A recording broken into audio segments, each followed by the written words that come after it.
ओम साई राम। श्री साई सच्चरित्र अध्याय 35 भाग 4। काका महाजनी के सेठ भाग 2।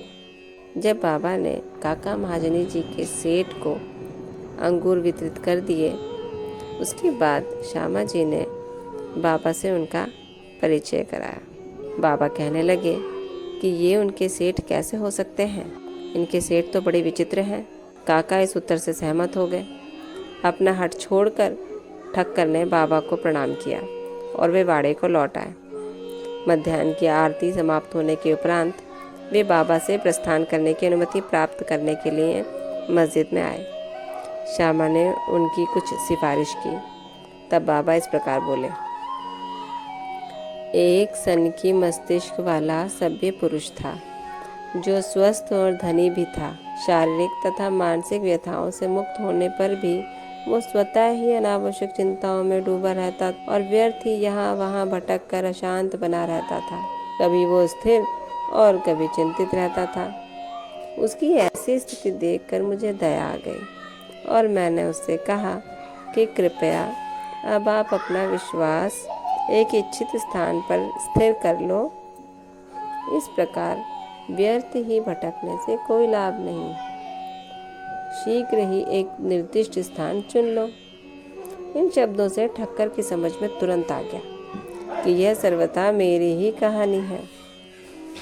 उनकी इच्छा थी कि काका भी हमारे साथ ही लौटे। बाबा ने उनका ऐसा विचार जानकर काका को सेठ के साथ ही लौटने की अनुमति दे दी। किसी को विश्वास न था कि इतने शीघ्र शिरडी से प्रस्थान कर सकेंगे।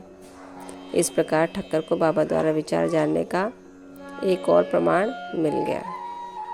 तब बाबा ने काका से 15 रुपये दक्षिणा मांगी और कहने लगे कि यदि मैं किसी से 1 रुपया भी दक्षिणा लेता हूँ तो उसे 10 गुना लौटाया करता हूँ। मैं किसी की कोई वस्तु बिना मूल्य नहीं लेता और ना तो प्रत्येक से मांगता हूँ। जिसकी ओर ईश्वर फकीर इंगित करते हैं उसी से ही मैं मांगता हूँ। यदि धन व्यक्तिगत आवश्यकताओं में व्यय किया गया तो यह उसका दुरुपयोग होगा। यदि तुमने पूर्व जन्मों में दान नहीं किया है तो इस जन्म में पाने की आशा कैसे कर सकते हो। इसलिए यदि प्राप्ति की आशा रखते हो तो अभी दान करो। दक्षिणा देने से वैराग्य की वृद्धि होती है और वैराग्य प्राप्ति से भक्ति और ज्ञान बढ़ जाते हैं। 1, 2 और 10 लो। इन शब्दों को सुनकर श्री ठक्कर ने भी अपना संकल्प भूलकर बाबा को 15 रुपये भेंट किए। उन्होंने सोचा कि अच्छा ही हुआ जो मैं शिरडी आ गया। यहाँ मेरी सब शंकाएं नष्ट हो गई और मुझे बहुत कुछ शिक्षा प्राप्त हो गई। ऐसे विषयों में बाबा की कुशलता बड़ी अद्वितीय थी। यद्यपि वे सब कुछ करते थे, फिर भी वे इन सब से अलिप्त रहते थे। नमस्कार करने या ना करने वालों दोनों ही उनके लिए एक समान थे। उन्होंने कभी किसी का अनादर नहीं किया। यदि भक्त उनका पूजन करते तो इससे उन्हें ना कोई प्रसन्नता होती और यदि कोई उनकी उपेक्षा करता तो ना कोई दुख ही होता। वे सुख और दुख की भावना से परे हो चुके थे। ओम साई राम। बाबा ने दक्षिणा के बारे में इस अंश में बताया है कि यदि बाबा किसी भी भक्त से दक्षिणा लेते तो वो उनके पूर्व जन्म के ऋण होता। बाबा को दक्षिणा का कोई लालच नहीं था। वह सुख और दुख के परे हो चुके थे। उनकी कोई घर द्वार कुछ नहीं था।